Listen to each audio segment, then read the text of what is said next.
The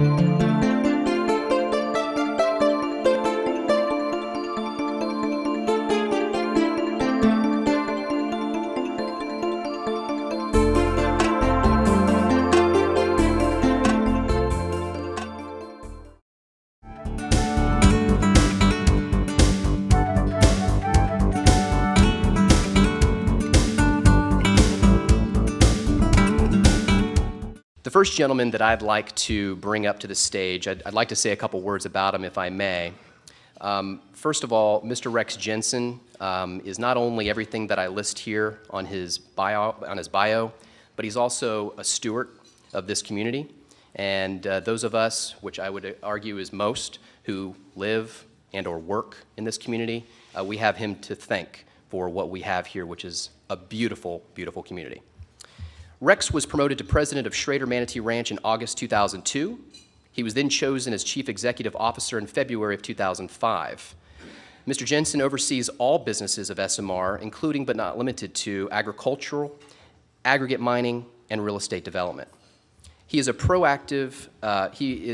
credited with being proactive in establishing and promoting a community that represents smart growth and green building. He was selected by Sarasota County to be the first village approved for development as a part of the county's 2050 plan, allowing development east of I-75. He has also been credited with designing what is the state's first multi-county stewardship district. Without any further ado, ladies and gentlemen, Mr. Rex Jensen.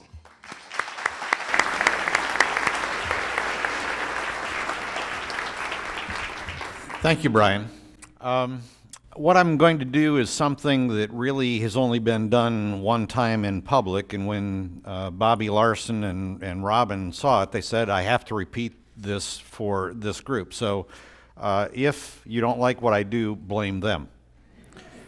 At any rate, what I want to do is I want to explain for the first time how Lakewood Ranch really did come about. So without further ado, let's set the stage for a context. Here is Manatee County and Sarasota County.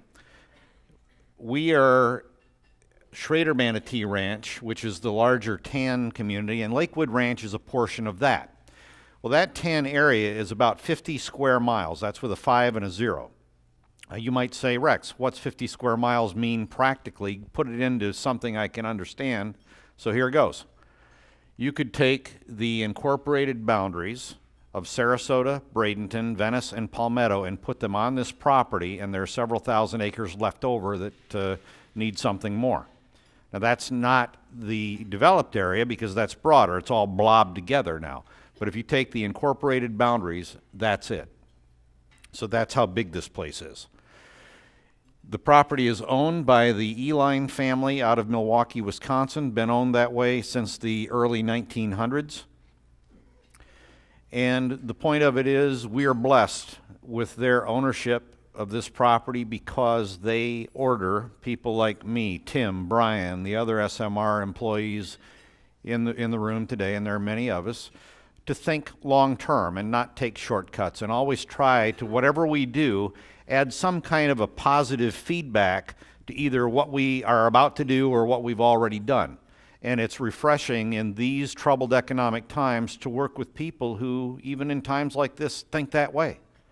And this community is better for the Eline family owning the company and controlling it the way that they have.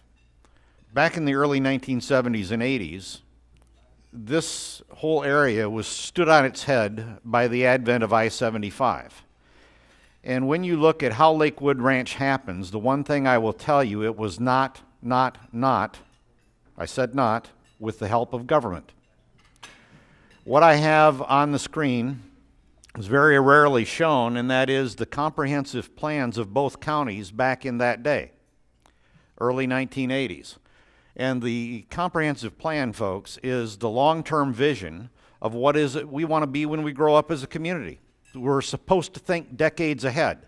This is the thinking decades ahead in those days. Sarasota County was in their twilight zone period where they thought growth should occur in circles. Manatee County had this kind of a looking thing as their urban boundary, and the only development that they had in mind for east of I-75 was trailer parks. What vision that is. At any rate, I-75 was in that day, it wasn't really completed and linked up until the mid-1980s. But the point of it is everybody knew roughly where it was going to go. And what did they want to do? Here's a road from Miami to Canada. They weren't following the yellow brick road. What they wanted to do was use the yellow brick road, which should have been paved with gold, paved with prosperity for the community, and they wanted to put pastures next to it. What vision is that? And trailer parks east of I-75. Not my vision. In those days, I-75 was used as the Great Wall of China to keep the Mongolian hordes from swafting over the vaunted plains of East Manatee County and East Sarasota County. SMR, which that was the boundary in that day, was too far out even for long-term thinking. Too far out to think about in the future. Too far out. You're sitting here, and you were too far out in the early 1980s to be real. That's government planning. However, in that day, and these are documents that were developed in that time, SMR was used as a dumping ground for stuff. Well, what kind of stuff? Things that you want somewhere in your community, but you don't want in your own damn backyard. Landfills, sewer plants, and the thing that really tore it up for the owners of the company was they read in the newspaper someday soon, like next week, next Tuesday, they were going to locate the airport out here. Nobody bothered to call anybody here and say, do you want the damn thing? That made the owners of the company say, you know what? We need to develop our own vision for this property. It's a strategic asset that we care a lot about, so let's not hear anymore about what somebody else thinks of it. Let's come up with a plan ourselves. So here's the plan.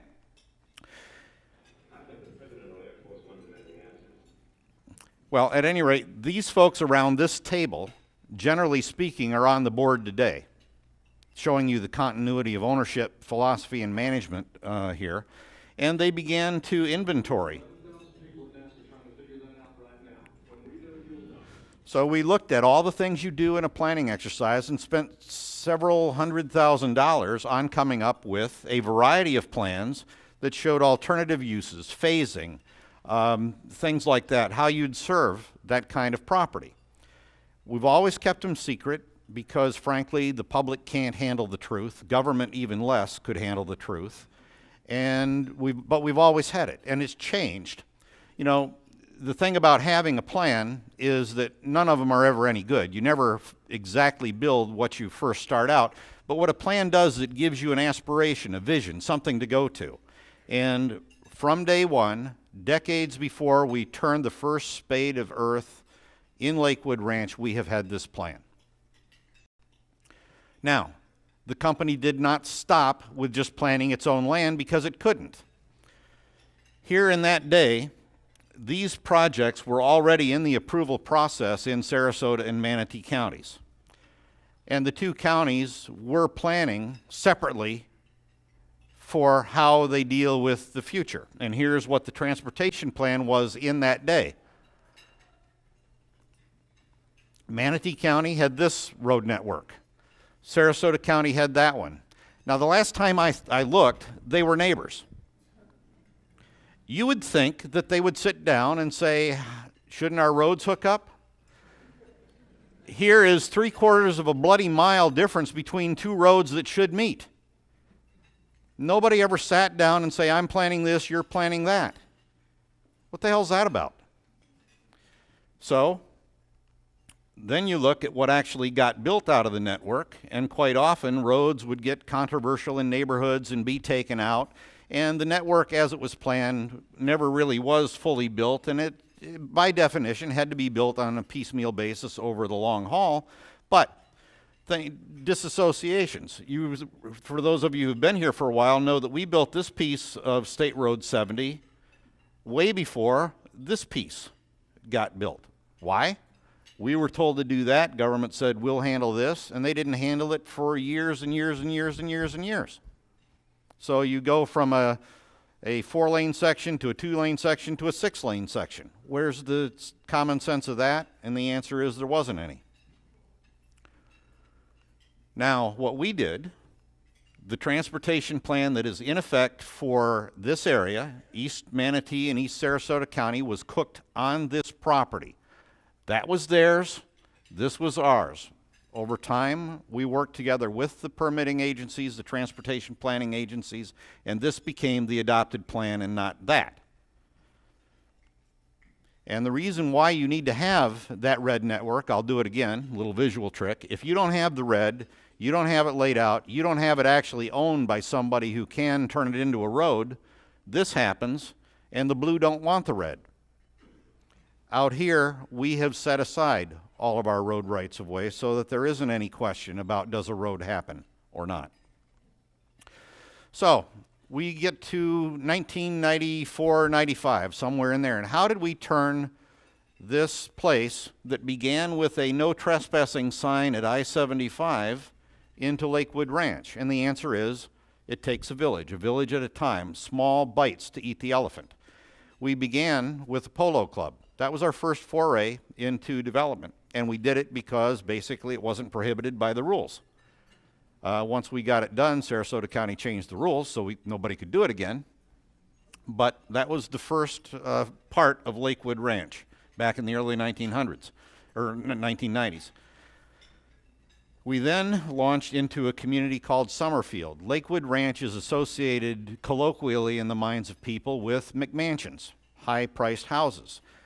The first houses we did were $89,000 to $129,000. The people that bought those are on their 4th or 5th house with us today. They've stayed with us and moved around. We intentionally did not start with a country club. We intentionally did not start with retirement communities because we had a vision for this property, which you all may have said in those days, and people did tell us was a hallucination, about economic development. And I'll unfold that in a moment. But our next addition residentially was the country club. Then we started talking about business parks in the 1997-98 timeframe and did one in each county because, again, economic development efforts tend to be county-based, and you have to play the game in both counties, and you really should. And then we added incrementally, and eventually things got to where we are today, which is right about there. That's existing civilization in terms of Lakewood Ranch, and we have about 20,000 acres, 23,000, who's counting, to go. We also added a community being developed now by Pat Neal called Central Park, and we began the larger entitlement and permitting processes for some properties north of State Road 70 and in Sarasota County. That's when we hit the wall economically. But at the time the economy went into the tank, we had built 7,500 homes, about 500 of those being multifamily, the rest single family, a variety of prices, 4 million square feet of non-residential stuff, 2.5 million square feet of that being office. Now you might say, Rex, what's 2.5 million square feet of office? Look at downtown Sarasota. That's 2.5 million square feet of office. So since there's been dirt, Sarasota has built 2.5 million square feet of office. Since 1997, we built 2.5 million square feet of office, plus 1.5 million of other stuff. 12,000 jobs on site today. At the peak of the economy, it was probably more like 15,000. And these are not who cuts the grass, these are who is in this room kinds of jobs. We have a hospital. We have one of the greatest, I think, medical schools in the country in terms of LECOM. We have the State College of Florida with a major technology emphasis in terms of local community-based education here on the property. largely focusing on medical. We have begun to develop shopping, religious institutions. Very key element in making a community. Got them in spades out here. And schools. I mean, what really put Lakewood Ranch on the map, and I'll badmouth government all day, but I am very, very deeply in debt to the Manatee County School Board and State College of Florida for working with us on educational partnerships, because again, it takes that to help make a community. But the one problem that we have, and I'm working on it right now, Brian brought it in the other day, he's famous, you don't want to see him in your doorway because it's always a problem. And that is, if you've only got a small piece of property, you don't care about where the car wash goes because you don't want it on your land. You don't care about where's the school. You hope your neighbor does it, but you hope you don't have to give land to the school board to make a school work. You hope you don't have to donate land to a county park to have a park. You hope your neighbor gets stuck with that. We can't run from our mistakes, and we have to figure out, where do you put the school? Where do you put the park? Where do you put the car wash? We don't want you all to have to run 8 miles to get your car gassed up. That's inefficient use of the roads. So this is a really big jigsaw puzzle. Now let's talk about the short-term economy. Where's it headed? I don't know. The problem is, and I'll show you that we've begun to be successful here, but who cares? Because the economy is dominated now by macroeconomic trends and politics. Take Greece, that we've just are going through right now. 11 million people wagging your 401k. Who'd figure that, 6 years ago? So regardless of what a good investor you are, how diversified you are, you have some whack job thing coming in from the sidelines, and it gives you a haircut that you have no control. You can't respond to quickly enough. That's the kind of economy we're in today.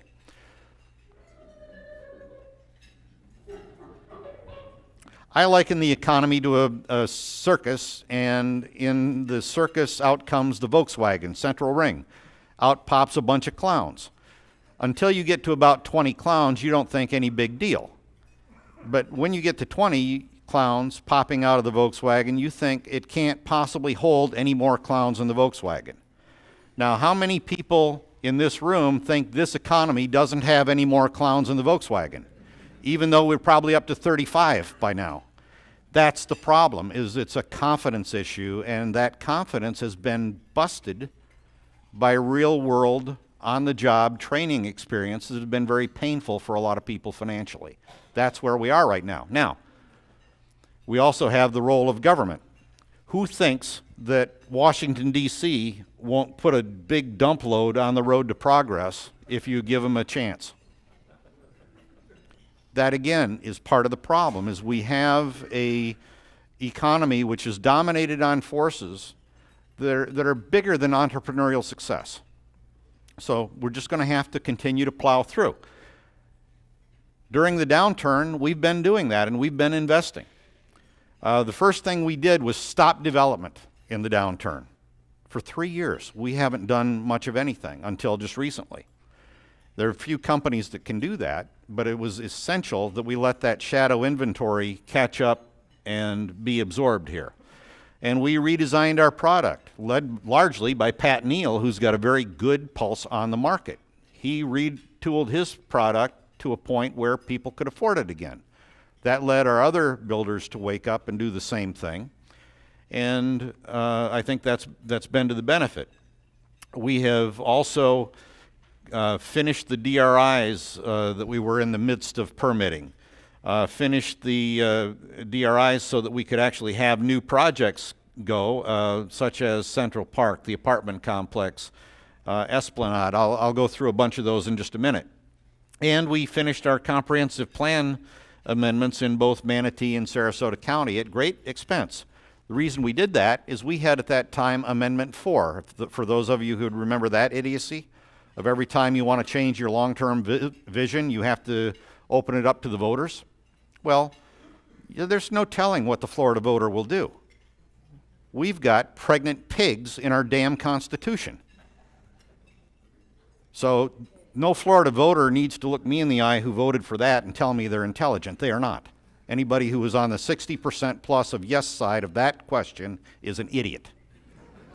And I'm going to trust the future of this billion-dollar property to that kind of arbitrary nature? No. So even though we were hoping Amendment 4 wouldn't pass, we were still hedging our bets by getting all of these future planning issues taken care of while that situation was pending. I told most of you I was going to have to apologize for this speech later, so at any rate, we also continued with our infrastructure planning for future road networks and expansion. So I come down to real estate boiling down to the same rule: location, location, location. This is location in spades, and that's why we're doing this. We are going to maintain a long-term progressive vision to keep this community going. And that's borne out. Look at all the office areas. Generally, the market is 23% vacant, 12% vacant here. And again, part of it is we've been very careful stewards of the supply of office and not let a lot of it happen simultaneously, and that's helped us a lot. Plus, the location makes us a good place. When you're trying to upgrade your space at today's lower rents, you can get nicer space for about the same as what you're paying elsewhere. Now, I want to go over what's new at Lakewood Ranch. We've just in the throes of opening our first age-targeted community, Esplanade, by Taylor Morrison Homes. They have a pre-sale list of 900 people who say, I want to know about this, put me on the list. They are about to start a reservation lottery. Who's heard about that lately? Nobody. However, in the heat of the market, they were having lotteries to get the right to compete for lots. That's what they're doing today. That's amazing. And there's a punchline to this, but the Lake Club is the high end at SMR. It's coming back. We have about to start construction 4 homes, each of which is over 12,000 square feet. There isn't that much high-end construction in all of Sarasota County at the moment. And that's not all the construction in the Lake Club, but those are the 4 biggest ones. We have also Central Park, which on the family-oriented, affordable end, it's averaging in the $200,000 or $220,000 sales price and selling a bunch. We have also Country Club East, where it's refreshing to be able to have to dodge construction traffic. You can see real working people swinging hammers, laying blocks, earning money again. You can even pick up a roofing nail in your tires like the good old days. Lost Creek Apartments. We, again, have tried to meter things. Apartments are now in vogue. But we don't want to let 6 or 7 of these things out here, even though we could do these deals tomorrow, because, again, they're all going to try to lease up at the same time. So we're measuring and metering it out, but this project is going to be extraordinarily successful. Occupancy January? Started construction in April. So, again, it's like Godzilla with a bulldozer out there, and you're going to see progress, places with the pressure on financing and credit nowadays. Some of these apartments are 3-bedroom, 3-bath. It's unheard of in this area. And they're going to be, I think, a very welcome product for people who are having a little more trouble getting a home mortgage in a new home. We have the place where I'm headed for, and that is the Windsor Memory Care under construction. But again, here's the thing. Lakewood Ranch is now a community. What community doesn't have some place for you to go as your circumstances by age or death in the family, kids leaving the nest and going to college? You always need some progression of product. And this is something that is very needed here. We have multi-generational families, so this is something that's a very welcome addition. And it's happening now. LECOM, doubling their size.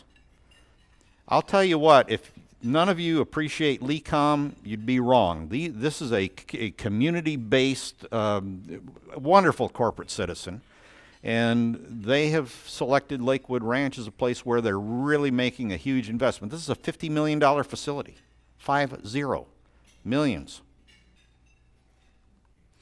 We have not-for-profits which are expanding. And again, isn't that great? Because not-for-profits have been so bruised by this economy. Goodwill Industries got great leadership, great vision. They're expanding here. I don't know if they're expanding elsewhere, but they're expanding here. We also have retail, again, building new buildings. Kaufman Tire. You might say, well, what's great about a tire store? I'll tell you what's great about a tire store. You now don't have to drive 4 miles to get it fixed when you're picking up the roofing nails. So the point of it is, Lakewood Ranch has begun to turn. Resales, the thing you read about in the newspaper, resales are in the way of new home sales, and they are. But year to date, we've had 261 resales on property at an average price of $373,000. Year to date, we've had 301 new home sales at a much higher average price.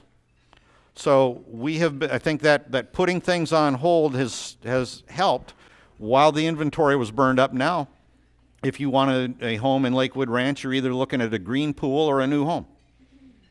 So the inventory has been picked over, so it's not quite so much of a value as compared to a new home. We are planning for the future to this day, and Tim's project that he'll tell you about in just a moment is here. But again, we try to do things, even though they may not look to you like they're linked. In our minds, they are, and we have a plan for expansion of our properties north of State Road 70 and linking into this wonderful asset, which is the premier sports campus. Tim will tell you about that. So at any rate, now I'm coming back full circle. What is SMR, and why the hell are we in the business that Tim is about to tell you about? Is SMR not a developer? And the answer is, maybe, but here's what we are. We started as a timber company.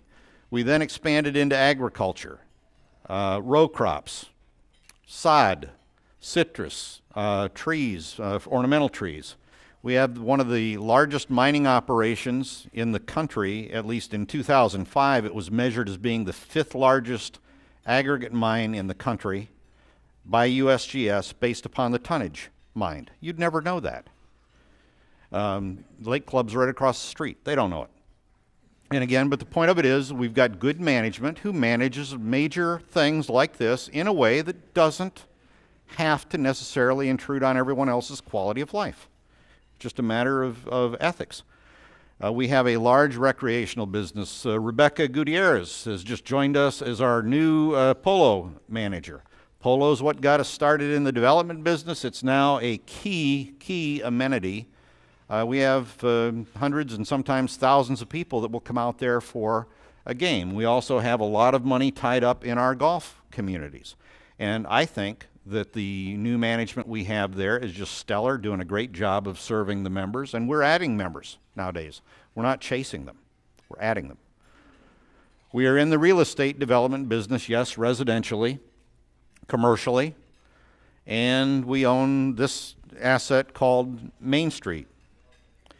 Own some office buildings, but the point of it is we do all of that not because they're great businesses, but because they're the right thing to do with this larger asset today in today's world. So our business evolves depending upon market circumstances. When the economy went in the tank, we stopped developing. Any other developer, they're not going to stop. They need to put groceries on the table that way. We've got a diversification concept here where we can afford to do, with a bit of time with our thumb in our mouth sitting in the corner while things improve. Now, historically what we have done and done well, and this is my segue to Tim, is we have used some unfair advantages like we have lots of property. We can create sense of place. We can use a Main Street, for example, as a place where people from all over the two-county area want to come and generate spin-off business from that. So we started thinking about 3 years ago, what is it that we could do synergistically with the greater community and the extra land that we have anyway? Is there not some match? We hit upon, let's make ourselves in this area the epicenter for amateur sports. Why amateur sports? Well, because parents follow kids. It's an immediate synergistic relationship with the tourist development industry. And if you pick tourism, it cuts across every single sector of our economy. And with that, I'd like to introduce Tim Mulqueen to tell you about the Premier Sports Campus. Tim is somebody, we interviewed a lot of people for this job, and my CFO, Tony Schifalo, is just a wonderful guy. He gets so emotional sometimes, and he gets really excited. Tim leaves. Tony's in his office, and Tony comes to me, Rex, you won't believe it. I just Googled this guy, and I got a bunch back. Look at this. And I'm not going to give you Tim's resume. He can speak to his accomplishments better than I. But this is an accomplished guy. He is connected to the sports industry. And the thing that I like the most about him, and I'm not damning the other things with faint praise, but he brings a passion to this business that, frankly, is just refreshing to see. So, Tim, have at it and tell him about your operation.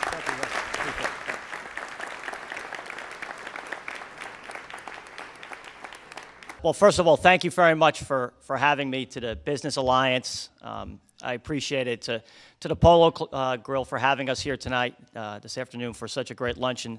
I usually eat at my desk, so if I can get on the regular agenda as to when you guys are meeting, it'd be very helpful, because I usually don't get lunch like this quite often, so that'd be great. But sports, that's what I'm here to talk about, and how you and us at SMR are helping each other.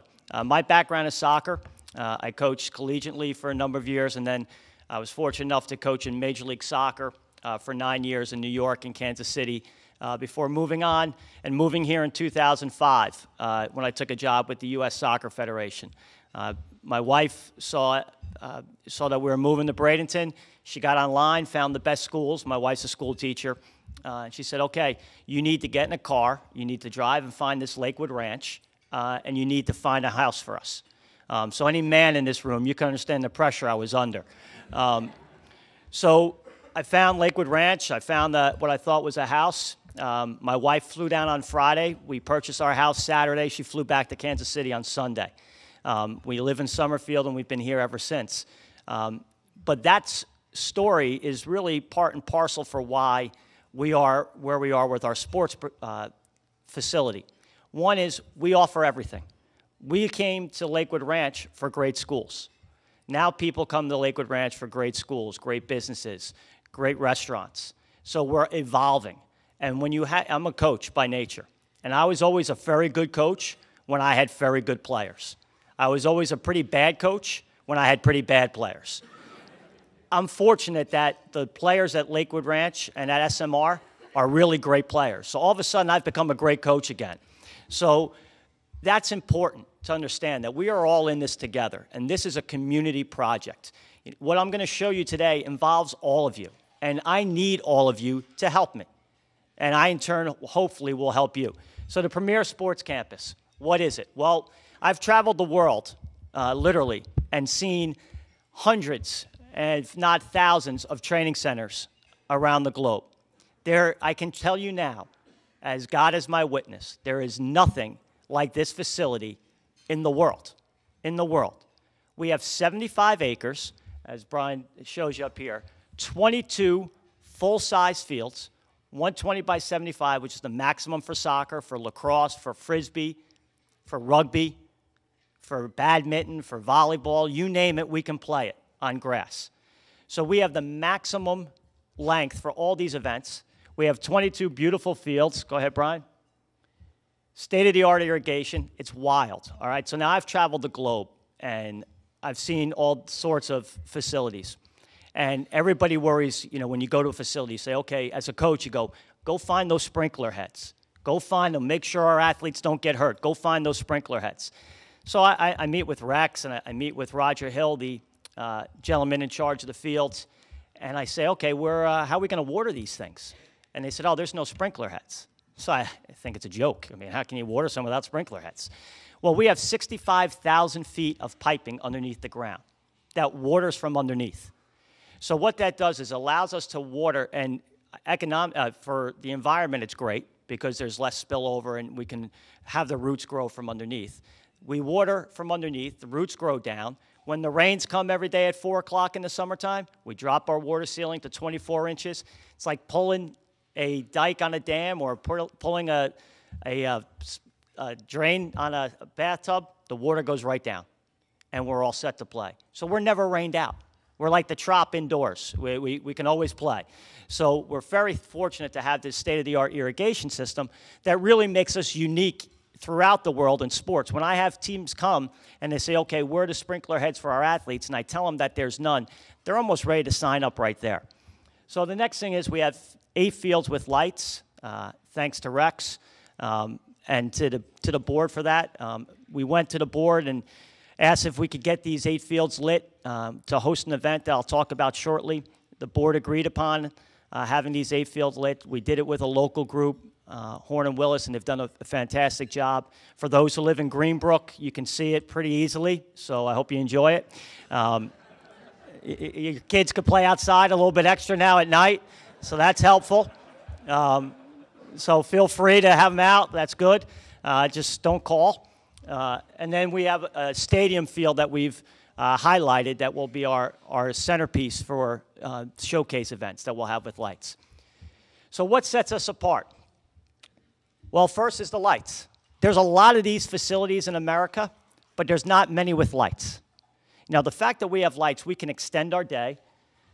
We have no time constraints for training. So when I get these professional teams that come in and say, you know, it's great that we can train at 9 o'clock, but geez, Tim, you know, even at 5 o'clock, it's a little hot in Florida. Well, guess what? You can train at 8 now because we have lights. You can train at 9. Heck, the Greenbrook residents don't care. You could train at 10. So we have no time constraints as far as our facility. So that makes us unique. We have a stadium, which has lights. And I'll get ahead of myself a little bit now. We are fortunate enough at the end of this month to host the premier soccer showcase in the United States, the #1 event. We have what they call the U.S. Soccer Winter Showcase and Nike International Friendlies. Nike sponsors the international portion, U.S. Soccer sponsors the rest. What this event is 156 teams from outside the state of Florida, 4 teams within the state, 2 locally, IMG in Clearwater, and then 2 from Miami, and then 4 international teams. The national team of France, the national team of Turkey, and the current world champions at this age group, Brazil, which is the under-17 age group. They'll all be here. They'll be at our facility from November 28th to December 6th. With that comes 500 college coaches. With that comes national TV, Fox Soccer Channel. All you have to do is get on Bright House, go to 120, and you'll find it. And it's across the country. The games are being shot live back to Brazil. Lakewood Ranch has arrived. We are a major player in youth sports when you get this kind of event. 160 teams. That's amazing, with 156 outside the state. So we needed lights, we needed this stadium to secure that event. I kind of sabotaged Rex one day about getting lights. He was all set on one course with the board, and I kind of nailed him in the hallway and said, look, you know, while you're at it with the board, maybe you can ask for about $1.1 million worth of lights. And we got it, so very thankful about that. So our field quality. We have Celebration and Bermuda grass, which is fabulous.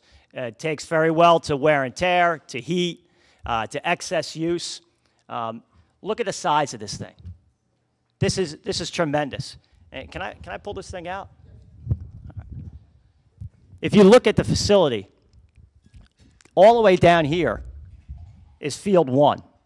All the way up top is field 22. And if you can see, we have sod farms behind. And that's a meeting for me and Rex to have later on, I think. I'd like to get my hands on those fields as well. But we have 22 fields. I can put teams anywhere, and they won't even see each other. Now, I've been a professional coach, and I've come down to Florida for training camps. And we were on field 3, and the Chicago Fire were on field 5. So there's not a lot of secrets going on when you're right next to your opponent. In fact, you might as well swap balls. So we have the ability, and why we're so attractive to professional teams is privacy. I can put someone on field 1. They won't have any idea who's on field 22. It's 75 acres away. So we're very fortunate to have this amount of land and quality of field. Every field is laser leveled. Every field has the irrigation system. Every field is magnetically lined so that we make sure that the dimensions are correct. Go ahead, Brian. There we go, the laser leveled. If you can go back one. Or if we have a full-time maintenance group, That is not Roger on the machine there, even though he's out there all the time. They keep the fields in tremendous shape. They get use every night. We have 4 host tenants. We have the Lakewood Ranch Charger soccer program. We have a variety of lacrosse programs. Jamie Carver, who's in the room from ODA, and Chris Forzo run our lacrosse programs for us. We have men's rugby, which is great. We have them out there twice a week, and we have YMCA football. So we have 4 host tenants that use the facility Monday through Saturday, and really most times on Sunday as well. So we have a full complement of sports out there Monday through Sunday of all different ages and all different disciplines. And we talked about the celebration grass and how little work it requires, and that's another thing why it's so attractive. You know, we played over 400 games in 3 days over Labor Day on our event, for our event. And then we had practice on Tuesday night. And we didn't have a problem. It was funny, the first event we held was the state championships for youth soccer. And one of the coaches was a gentleman who I used to coach professionally. He said, you know what the best part about these fields is? Excuses are gone. No bad bounce. No, the ball took a bad hop. No, I stepped in a hole. You know, all the players' excuses were gone because the fields are laser leveled. They're in great shape. So now it fell to the player, which was great. It makes coaching easy. You can really yell then. We have all the amenities that you need to run a top training session. And now next, the next piece of the puzzle is this. I talked about it. I'm a coach by nature. And one of the reasons why I got to coach professionally and coach U.S. Soccer was I coached a guy by the name of Tim Howard at the age of 12. Tim is now our U.S. Soccer national team goalkeeper. And people think I'm a good coach because I coached him. The guy's a great athlete and a great player. So as I said before, you become great when you associate yourself with people who are great. So in my process of building this facility, I knew we needed a strength and conditioning component. You can't have athletics nowadays without a sports performance component. I mean, anybody here ride a bike, play tennis, play basketball on the weekends? America has changed from going to a gym and lifting weights to how can I get better at what I like to do? How can I be a better golfer? How can I be better at tennis? How can I be a better triathlete? And what I found was a guy by the name of Mike Goff. Mike's here in the room now. Mike runs Athletic Edge right here on Main Street. Mike is the top of his field in sports performance. We all want for our kids to do well. If they're not doing well in math, what do? We get them a math tutor. All right? If they're not where we want them to be athletically or think they can be, we take them to guys like Mike and say, okay, make my kid a superstar if we can. All right? So now Mike, at Athletic Edge, we have 8,000 square feet of the best training facility we can have. We brought U.S. Soccer into the facility. They loved it. They're going to use it for their international teams. They're going to use it for their national teams. Mike is here in the room now. Go ahead, Brian, if you... These are all the things that Mike has to offer within the facility. We have meeting room space in there, video analysis, and then all this fancy stuff that I don't know how to use that Mike does. But it's a great amenity for us that adds to Main Street, gets people here, gets people in the community, but ties in directly with our fields. So it's a win for everybody. You know, while they're here, while their kids are, you know, being trained, maybe the parents are grabbing a coffee at Starbucks. Maybe they're having a bite to eat down at McAllister's. Maybe they're taking a movie in after that. So all this ties in together. Maybe they're buying jewelry at Vanessa's Jewelry. All right? Christmas time, guys. Christmas time. All right? Some of the things, shameless plug there. I'll be going in for the discount. My wife's in the crowd. There goes that. Okay. We have the Sports Commission that can help us. You know, they're very excited. 156 teams from outside the state of Florida coming. Tourism. I mean, 3.2 family members per player, 156 teams, 34 players between the two teams that come. Do the math. That's a lot of people. So the Florida Sports Commission's very happy that we'll be able to host these events. Go ahead, Brian. The average income of over $100,000 of the ranch makes us popular.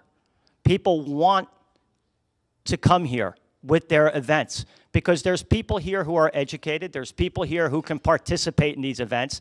There are people here who've invested in their children. And that's why it's so easy for me. I mean, look, I probably shouldn't say this around Rex, but it's a pretty easy job.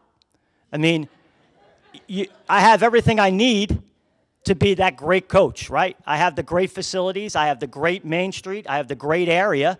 I have the great businesses that you all work for. So it's a layup almost, all right? I won't always say that, Rex, but for right now.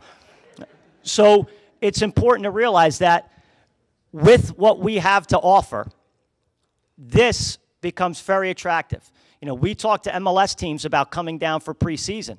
One of the reasons why they want to come is they want to brand themselves to the kids who buy the tickets to the game, to the kid who's going to Sports Authority to buy the jersey, to the kid who's going to go to their soccer camp.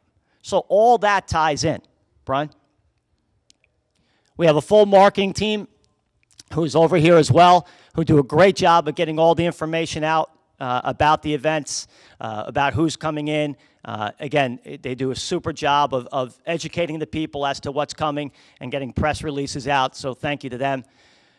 We have the ability to mass market, which is another thing that makes us very attractive to the teams and to the other event coordinators that come in. So we had 305 teams in our first event. 305 teams. The mailing list of that event and who we can touch about different things is limitless. So when we get these events in, we educate these people right away as to what's coming, and we have a built-in audience. So when we have these games on national TV for Fox Soccer with the U.S. playing Brazil, you can bet the 22,000 people that attended our Labor Day event will get information about that event, and they'll be here. So it's very important that we have these major events to help us attach everybody together so that we're all winning in this. And then we have the ability to charge for these events that makes us attractive as well. Hotel accommodations. These are the hotels that we have. Quite honestly, the biggest scare I have is not enough rooms, because we're going after this, you know, and I've been charged to keep building it and keep building it.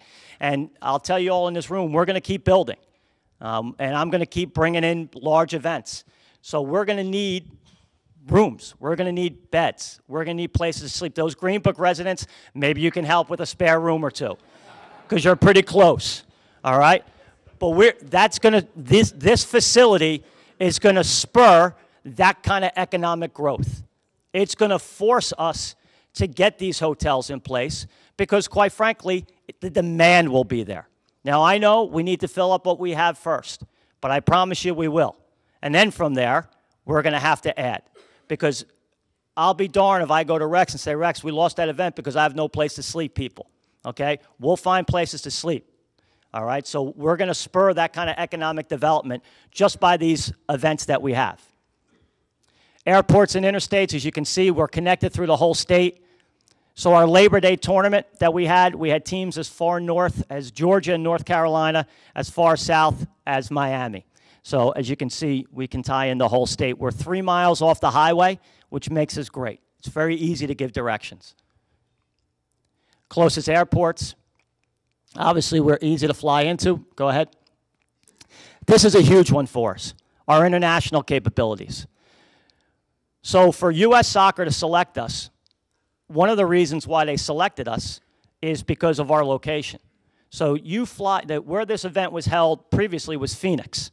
So you fly Turkey, France, and Brazil into Phoenix. You tell me how easy that is. You tell me the coaches of Brazil want to change all those time zones, or France or Turkey. But to get them to the East Coast, to get them to Florida, where people love to go, as opposed to Phoenix, no offense if anybody's from Arizona, but it's an easy trip, it's an easy sell. So as you can see from the demographics for South America, Central America, Europe, we're very easy to get to. U.S. Soccer, for their training camps, and we're going to have a few of them, it's easy for them to call players in who are playing in South America, who are playing in Europe, because they can get here easily. The other training center that we have is in California.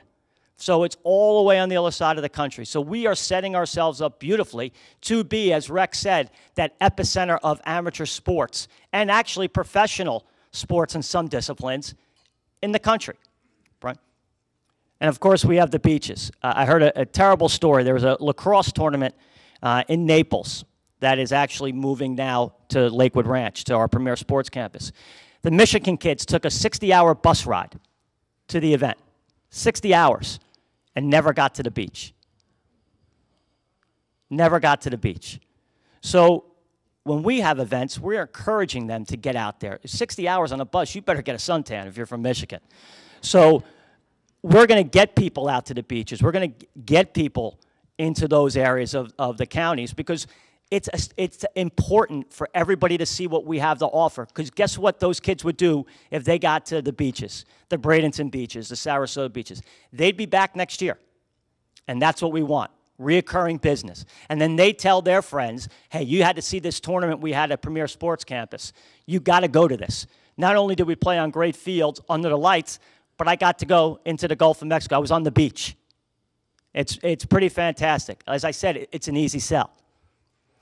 Lakewood Ranch, the amenities, we have the infrastructure from our company to support large events, from Bob and his group in development, to Roger out on the fields, to the marketing arm, to Rex and the other executive staff. We have it all in place. So basically they come, we do the work, they put on the event. So it's an easy marriage for the two. Obviously, SMR continues to invest in the community because as I said, Monday through Sunday, those fields are used by everybody in our community. So our kids get the residual benefits of this beautiful, state-of-the-art training ground. It's funny, my son's team, I coached my son, he's 12, well 11, but he plays U12. I worry when we go play somewhere else because they're going to be field snobs. They're going to be like, oh, I got to play on this? I can't play on this. I'm used to playing on a really nice field. I can't play on this, coach. So we are creating a generation of field snobs. So I'm going to have a couple practices on the Bahia dirt area just to get them used to the public parks. We have 12 events scheduled for this year. That's events, tournaments. We have 24 events already on the books. 175 teams per tournament, 18 players per team, 3 family members, 151,000 players and family members, just for those 12 tournaments. Now we have 12 other events that we don't count as tournaments, Brian, to bring us to 24. The economic impact. Now these numbers are real. This is not make-believe. This is not what could happen. This is what is happening. These are contracted events that we will be having. I had a very famous coach tell me something one time, and we were debating about a player. And I said, that guy's got a lot of potential. He said, Tim, let me tell you something. Know what potential gets you? I said, what's that, coach? He said, fired. He said, potential gets you fired. He said, it's what actually happens today that keeps you in your job. So with all the talk of everything that's going on, we're actually pulling this off. This is not potential. This is not what we hope to happen. This is what's happening. The only thing that's the potential is that we're going to outgrow this, and I'm going to have to beg Rex for more fields, beg Rex for more lights, beg Rex for some infrastructure, and all of us, and beg for hotels, and all of us are going to reap the benefits. So here's the economic impact. Go ahead, Brian. $62 million in contracted work already on the books for next year. $62 million in Lakewood Ranch on 22 fields right now with lights, porta potties, goals.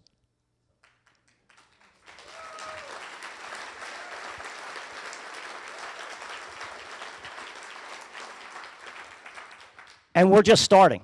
We've been open since April 30th. That's it, since April 30th. And we're running. And we're going to keep running. So I'm going to come to you all because I'm going to need help. Where's that volunteer worker for the day program? We need to have a little chat. We need to have a little chat. Brian, next slide. So that you understand that this is not just talk. This was our Labor Day event, sponsored by Nike and the Clearwater/Lakewood Ranch Chargers. We had 22,000 people attend the event. We brought in $9 million of economic impact. Burger King ran out of hamburgers on Route 70. Subway made their quota for September in 3 days. Publix, it said it was like the hurricane was coming. There was nothing left on the shelves. So it was far-reaching, this event.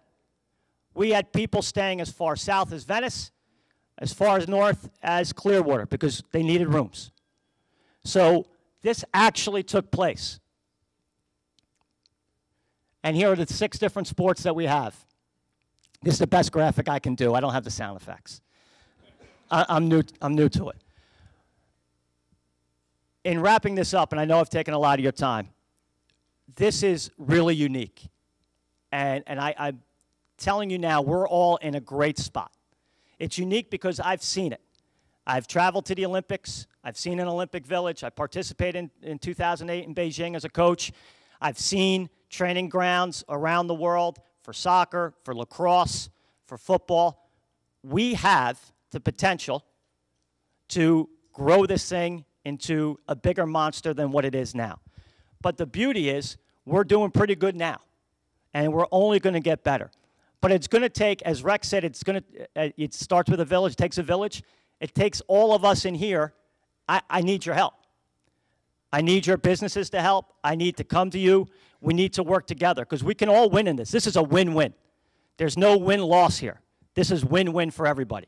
Because if this becomes good enough, then people buy houses, then people shop in your stores, then people visit your businesses. And that's my goal. I've been offered coaching positions again back in the professional sports world, and my wife says the same thing every time. Send us a postcard because she's not moving. So I'm here to stay, and I like this. And I have an idea of what it can even become with beyond porta potties and lines and goals and beyond the $62 million in 2012. Now remember, that $62 million is just tournament revenue. We have 12 other events. We have national events. If there's one more slide, I think maybe we skipped it. These events, the Nike Blue Chip event, I just want to give you a quick rundown. We will see 800 of America's top lacrosse players over 4 weekends here at Lakewood Ranch, sponsored by Nike. It's amazing that the top lacrosse players will be here. The U.S. Winter Showcase and International Friendlies we talked about. So they'll be here. That's a 5-year agreement, so we'll have that event here for 5 years. The U.S. Olympic teams. The men's Olympic team will be here December 15th through the 23rd. The women's Olympic team. Who here followed the Women's World Cup this summer? Anybody? That exact team will be here in January in Lakewood Ranch at our facility using the Athletic Edge, dining on Main Street. Vanessa went woo-woo, maybe buying jewelry. But that's the level of people we're attracting. We have the Nike, the 3D Blue Lacrosse preseason camp. That is all schools north of North Carolina coming here using all 22 fields every day over 3 weeks in March. So I got to find a place for my son's team to practice. But then the Easter Soccer Invitational. Clearwater, because of the success we had over Labor Day, we were approached by some international teams. So we have 5 teams from Brazil coming over Easter. We have 2 teams from England coming over Easter. And we'll have probably close to 400 domestic teams at our event over Easter. So we're moving. So thank you very much for your time today. I appreciate, I know I spoke long, but I get pretty excited about this because this is exciting to me. I know, people say, it's a sign as watching grass grow. Well, that's pretty exciting to me, seeing this grass grow. And I like to thank again Rex and the Alliance for having me and giving me this opportunity because we are going to leave an imprint on athletics and sports for our young kids that will have far-reaching positive benefits where in a society that needs it and gives them an opportunity to do some great things. So thank you very much. I hope to see you out at the facility, and if you get out there, make sure you say hello. Thank you very much.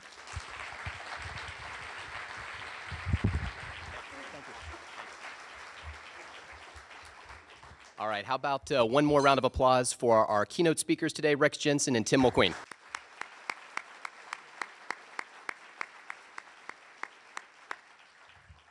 And Tim, they would much rather listen to you speak than me, so I'm going to turn this into the quickest wrap-up you've ever experienced at a luncheon, so here it goes. First of all, on behalf of the 220-plus folks who are here at the luncheon today, Coach Mulqueen, we believe we're great players, which makes you a great coach. So thanks, okay? All right, just a couple quick things. On your way out, please don't forget to pick up some information. There's two very important upcoming events. The December Holiday Social at the Lake Club is to benefit the Manatee Food Bank. Your ticket in the door is your donation of non-perishable food items. The second and final event I want to mention is the Member Fest, which will be held on Lakewood Ranch Main Street. And I know everybody's going, what in the world is that? I'm not going to tell you. Grab the information. It's our way of saying thank you to every single member of the organization. It's going to be an extremely fun day, and that's as far as I'm going to go with that. And don't forget, at the Holiday Social, and I'm not sure who came up with this idea, but thank you, there's going to be a vest and hat competition. So Brian Kennelly, get out that hat and vest, okay? That's all. You guys have been great. Hopefully you enjoyed the program. I know I did, and have a great day.